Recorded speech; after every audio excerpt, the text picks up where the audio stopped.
Welcome to the Art and Science of Joy podcast. This podcast is all about inspiring people to live more joyfully. So if you're seeking a bit more joy in your own life or seeking to bring some more joy to the lives of others, then this podcast could well be for you. And welcome to the Joy Superpower series, in which we talk each week to an expert on things you can do in your life to bring more joy to yourself, things we call Joy Superpowers. So I'm Andrew Cannon, and I have the honor to be your host. And in this episode, I'm excited to be talking with Larissa Mills about the joy ingredient at work and the power of balancing tech in the context of your work experience. Larissa is founder of Mental Game Academy, which is here to equip athletes with mental skills and healthy phone habits to perform well, and iParentGen.com to help families find balance with technologies to thrive.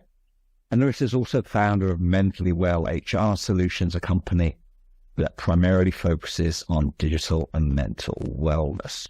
Larissa loves sports, coaches volleyball, has 3 kids. She loves meeting new people and traveling. Welcome, Larissa. Thank you. That bio makes me sound old. Does it make me sound old? It's all. Like, so. Older, why? You've done a lot. You've done a lot. You've done a lot. We didn't say how old the 3 kids are. How old are your 3 kids? 20, 16, and 12. There you go. And you can have the 12-year-old right now. You can have them. Just take them right now for me for a couple days. It's been, we were in cabin fever, right? Because we were saying like all the storms were here.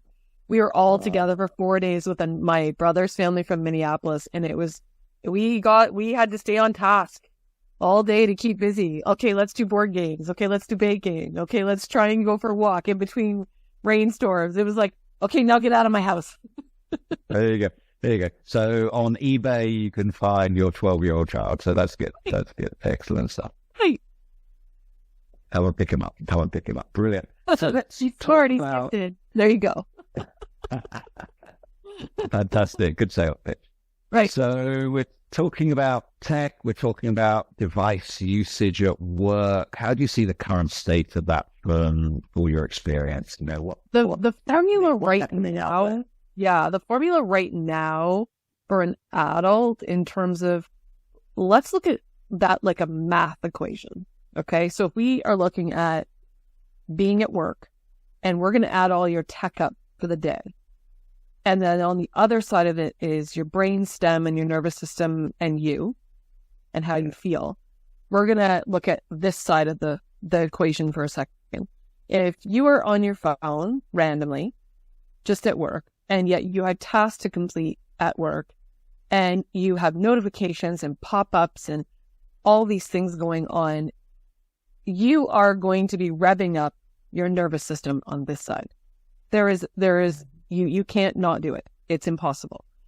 So what we can do is, if we're using all of your phones, your tech, you're using different apps, you have too many apps on your phone, now you're on your laptop for your work, and yet now things keep popping up on your work to notify you because you might be working with teams or something like that. It's just like, how are you doing this? So I have people, literally we go into HR companies and we help people reduce their own personal phone time, which is amazing. So one way we're going to show this and what we do is today we're going to tell you a few tips. So the first one is laptop. Remember, laptop. We don't have to work from our phones. We can work from a laptop. And when we're working on our laptop, let's design our laptop so that all the notifications are clicked off. We don't want anything. I want a silent laptop, because actually every time something goes to trigger your brain, or like a noise or a bell or a ping, you actually have to shift back to concentrate. And it actually makes for more work. And when I see the different studies done on this, it's actually aggravating. Like, people don't find it helpful. It actually is a deterrent to your process in your brain. It's disruptive. So you have this thought and all of a sudden, bing, and you're like, oh, what was I doing? Oh, yeah. And then you go to your phone and now you're distracted for 30 minutes down the rabbit hole of social media, and now you're back. So what we can do is, let's change your whole laptop to make it work for us. Shut off all the notifications. And when you're working at work, your laptop or your phone has to stay somewhere else. On shut off. That's number one.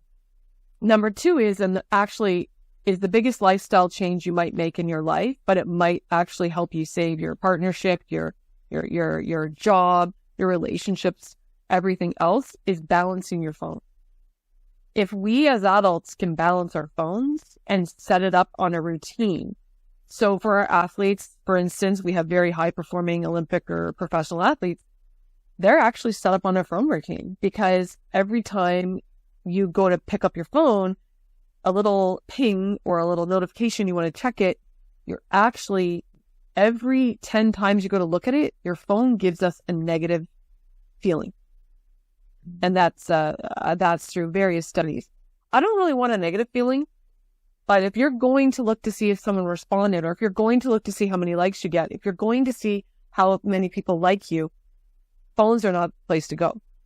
The humans are the place to go for people to make you feel good and get oxytocin. Because every time you go on this, is like getting a shot of dopamine and cortisol, and now you want sugar.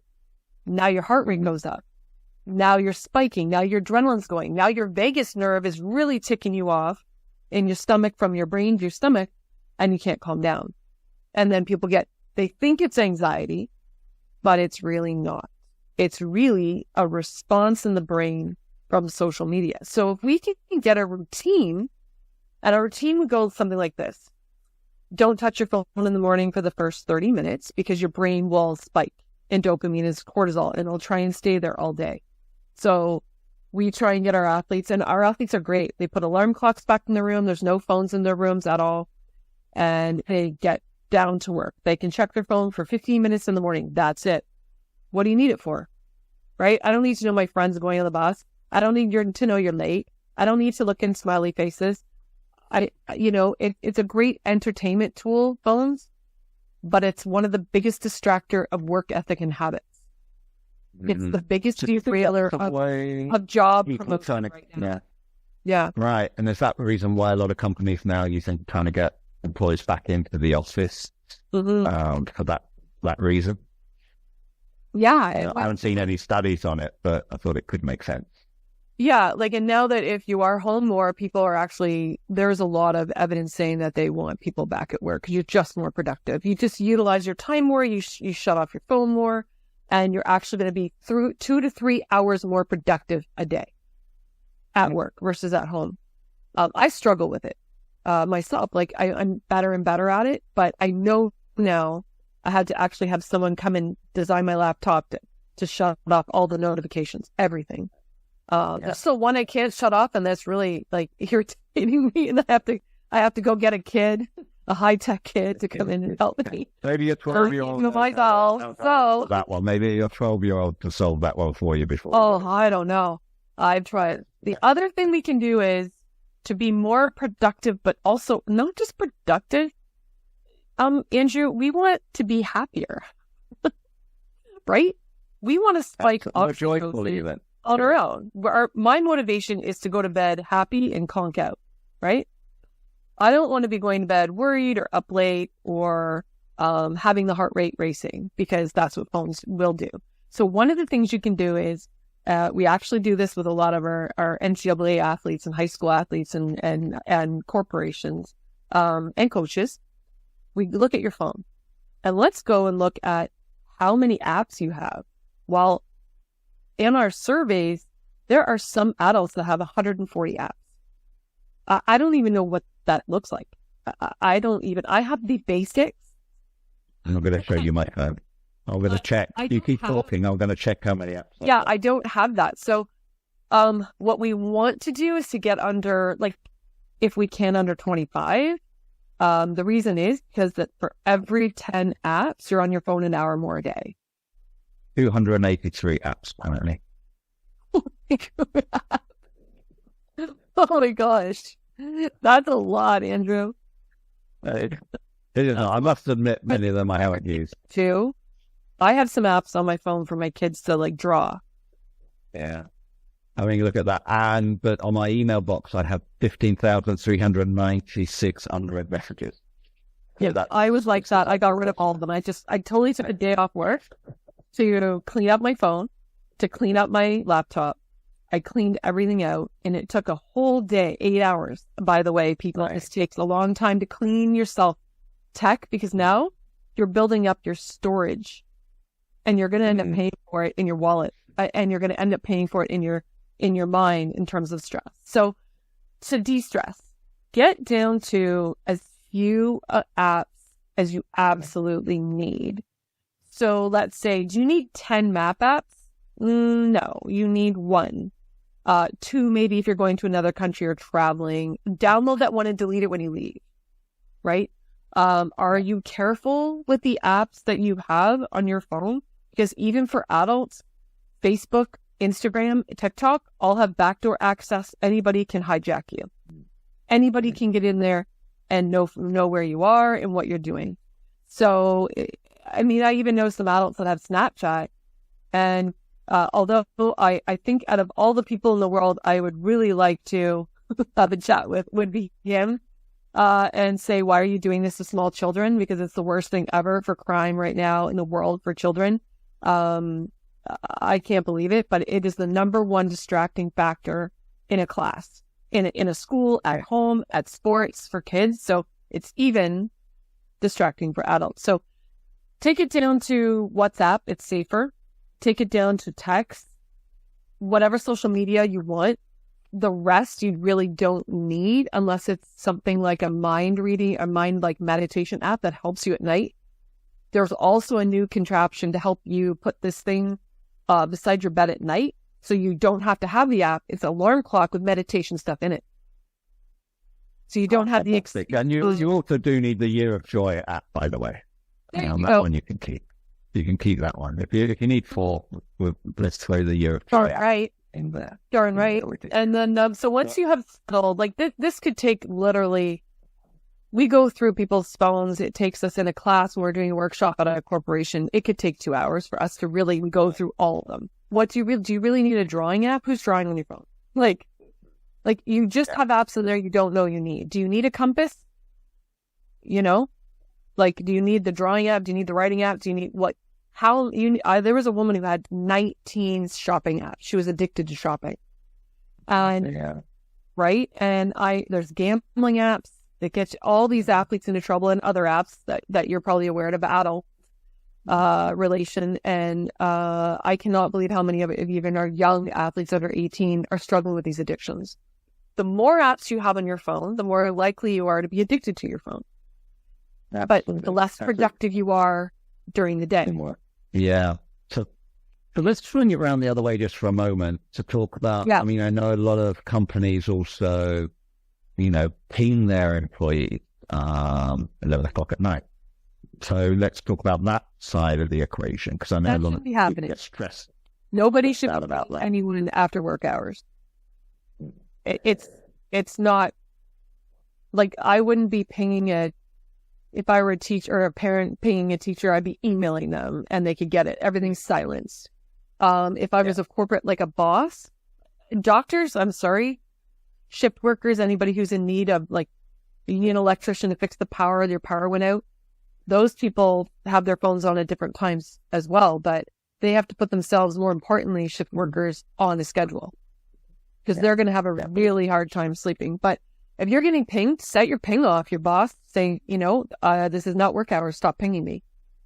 Yeah. It What's can get it like in Canada? Is that many companies, is there a discussion around that? Because I know, like in France, they're sort of making it. There is more so now a discussion, and actually more activating it. Yeah. Like, if you're done at 6, you're done at 6. Right? Yeah. If you're done at 4, you're done at 4. And you can email people, but you don't have to access it and respond to the next day. Yeah, respond to the next day. Definitely. That's right. Like, wait, like, and this is all about putting those notifications in there, though. Like, I put in my email, okay, away on vacation, or I will not respond to the next business day, or give me on our social media. People are wondering, like, how do I post on social media? If my job's partly social media, I'm like, actually, I don't go on social media to do it. I actually take an hour a week and set it up through a system that posts it all for me. So I don't have to do anything.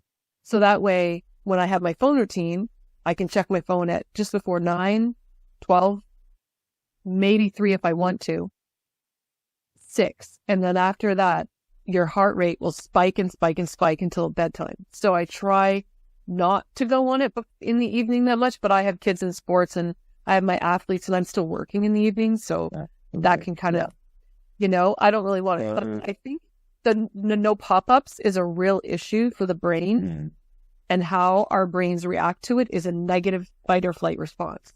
So the more your business is pinging your people, that's got to stop, because you're actually aggravating their mood and their irritability and their productivity. You're interrupting it.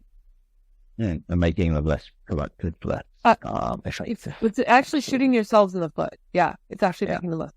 Yeah. So employers out there, listen to that. Stop annoying your people by pinging them too often out of office hours. So we were saying that we're going to do a silent laptop, tip number 1. Tip number 2, have a routine for your phone management throughout the day. Yeah. And be honest with yourself about that. I know a lot of people try and do that, like going to the gym. Yeah. Yeah. So what else? What else can people do? Oh, yeah. So turning the notifications off was the other one, and setting up the right amount of apps that you want on your phone. The other thing is take a little survey about your social media and how your social media makes you feel. And if your people following you, or the people that you're following, are making you feel bad about yourself, questioning who you are, not good about yourself, jealous, get rid of them. Get rid of all of it. You don't need it. It doesn't enter our athletes. It doesn't enter their headspace anymore. It's positive, and they can only be on it for a bit. The one app I strongly suggest that most people get rid of is TikTok. It's a bunch of strangers posting things, and it's one of the easiest to hack. And it's the biggest derailer of our athletes and our coaches and our adults. It's just completely hijacking their time, up to 25 hours a week, by the way. Wow. And if it works for helping high-performance athletes, I'm sure it works for the rest of us to help us. Absolutely. Like, we have kids making Team Canada and the Olympics, so it's and NCAA scholarships. We get them down from 9 hours of use a day, some of them, which is really high.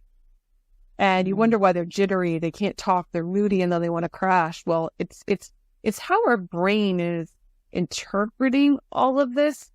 And really, Andrew, I mean, I'm dating myself, but our brains, when we were younger, we were always outside 6 hours a day playing. You are dating yourself. Yes, we were. Yes, we were. Inside, right? Like, we weren't inside 80 hours a month.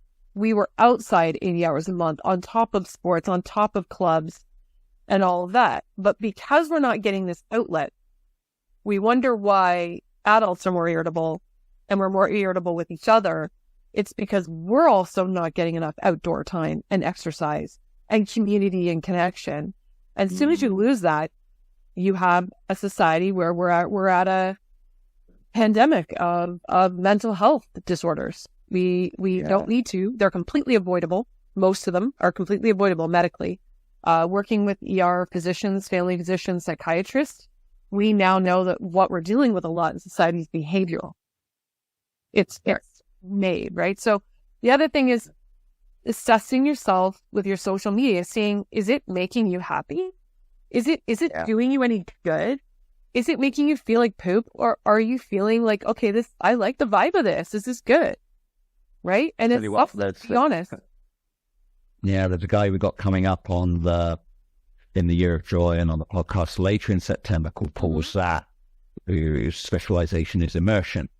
And they created an app which helps you see in sort of real time that your emotional fitness. And so you can see, okay, I've been on TikTok now for the last half an hour, and my score's actually going down, my chemical reaction in my brain. Right. That's so cool. Right. I'd love to meet them. So what we do with our athletes is, okay, imagine you have a balloon in front of you. And we need our children to have the biggest balloons out to about our shoulders, right? A balloon blows up to about that way. Okay, this is what an undeveloped brain does on social media. It just shrinks. They have no confidence and takes their self-esteem. And then you have an abusive coach or abusive parent or a not so great teacher. You have no friends. You're isolated. So we're not helping our kids at all get this big confidence balloon out there. And even our athletes, only after 3 weeks, by the way, of tapering them down to 3 hours a day, because we know the sweet spot is 2 hours a day. Sweet spot, like healthy, productive, balanced friends. And actually for homework, they actually have to go out and socialize. Part of their homework with us. I love it. Yeah. So I'm like, I want you to go to a party. I want you to go out. I want you to go hang out with friends. I want you to bowl. I want you to go play pool.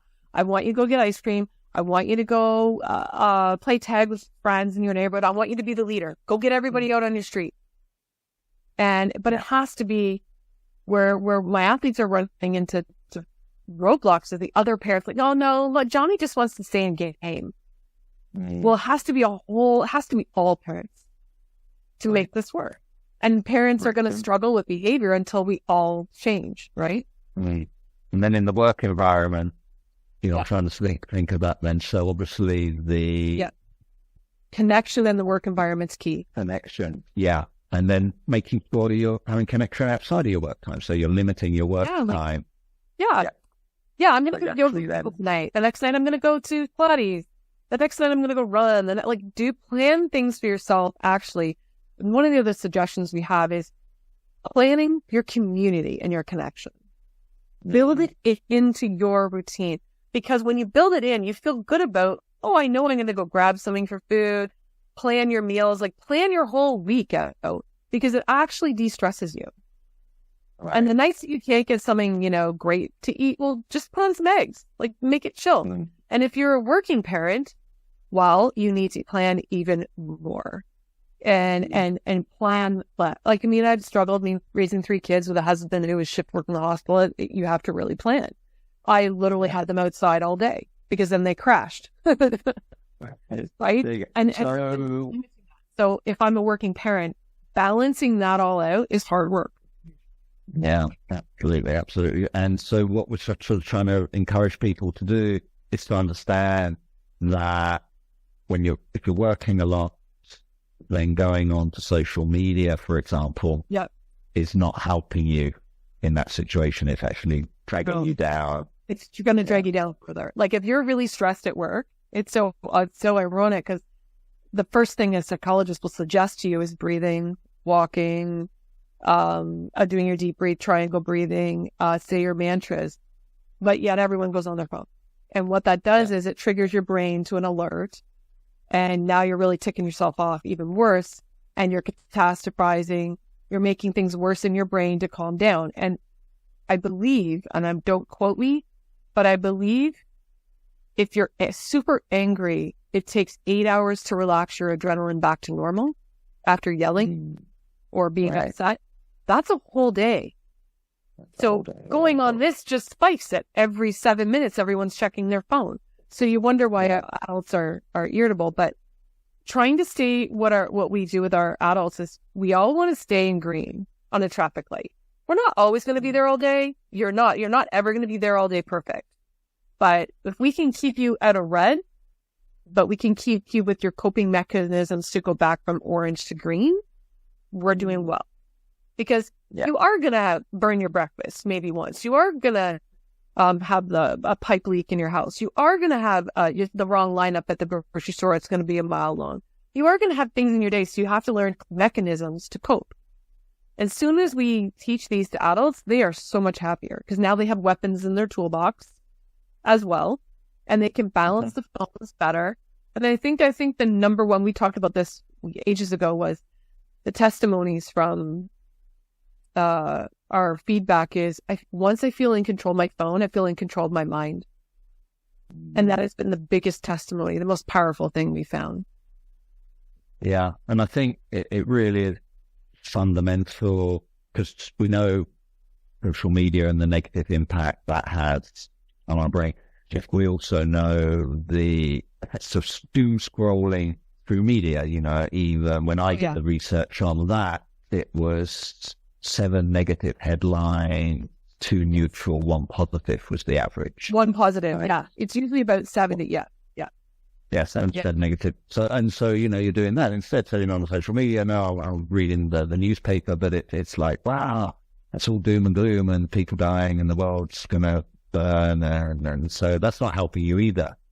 And I also imagine that work emails, I don't know any data on this, but I can imagine that 70% of work emails are also negative or stress-inducing. I think it was slightly less than 65% because some of them were just requests or asks or can you reschedule? And, did you check this? And it is part of your daily what you have to deal with. But when you're getting 50 emails a day and you're expected to answer them all back, I always suggest to my if we're doing private executive coaching, that you handle the thing you don't like at all first when you get up. Do it first. Get it over with because it is part of your job. You might not like it, but we have to do it. So let's get it over with and done. And then set something nice up for yourself that you enjoy out of your job right after for the rest of the day. Do you like meeting people? Do you like dialogue? Do you like talking? Set up your team meeting then. But do all of your emailing if you don't like that part right away. And that way it's a little bit nicer to know that you're ending on a more positive note at the end of the day, right?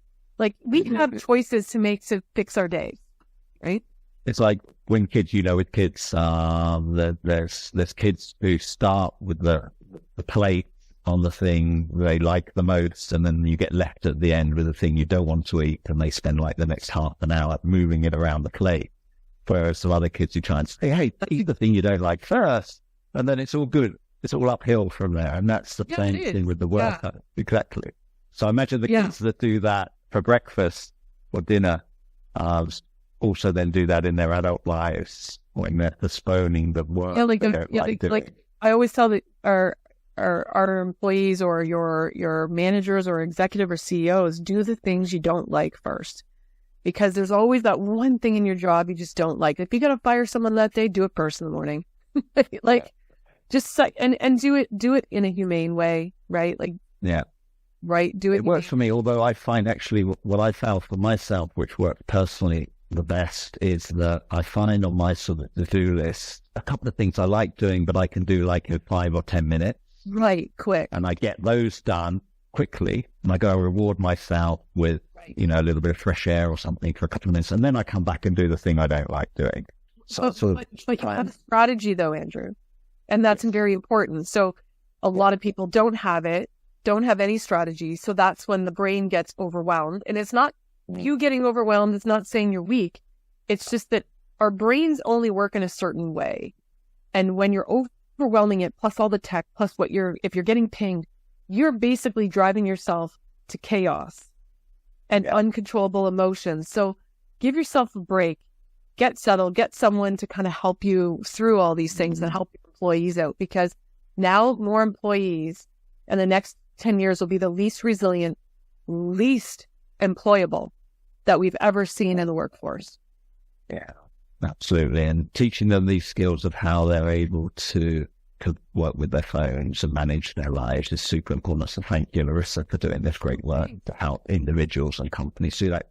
We're going to have to go in a minute, but before that do you have any more tips you'd finally like to share? Or you think you got the most important ones out? I think we established a pattern of developing, let's review. So the laptop, make it clean, no notifications. Setting up a routine that's honest with you and that works. Turning off all your notifications on your phone, because if you're going on your phone with intent rather than randomness, that keeps that spike down. No pop-ups anywhere coming up on your phone. When you're working on your laptop, you're working, phones away. And then making sure that your social media apps and your social media or any apps on your phone are what you want. Like, just review them. Just review, is this making me feel good? Like every month. Is this one feed making me feel like I'm vibing? No. Okay, delete. And then the other thing was committing to connection. Committing to it. Committing to a person. Committing to a friend. Committing to a yoga class. And I don't use the word self-care because that has a tendency to be more narcissistic. We actually say self-respect, self-talk, self-help, self-respect. And it's actually how effective we are at talking to ourselves. So if we follow those, we're good. We're good. We're good. Fantastic. Good. Well, Larissa, thank you so much for talking to me today. It's been a pleasure as always and a joy chatting with you. We'll see you soon. And I hope absolutely. I hope you, our listeners, enjoyed this podcast episode as much as I do. And I hope you feel inspired to cultivate and think about how you're using tech in and out of work, finding those patterns, finding those routines and strategies that Larissa's, and we're going to share some of those with you in the Year of Joy community to help you get going with that over the next few weeks. And if you're not a member of the Year of Joy community, you can find out on the sciencesjoy.com website how to join. So please go and check it out. It's free and it is an extra app you might have on your phone. But again, we're encouraging you to get out and live rather than stick on your phone. And if you love Larissa's notes, the tips, we'll share them in the show notes of how you can get in touch and how you can take advantage of all the great knowledge and inspiration Larissa can offer. And thanks once again for listening, and I hope you tune in for the next episode of the Art and Science of Joy podcast. Until then, stay well, stay joyful, and stay off that cone.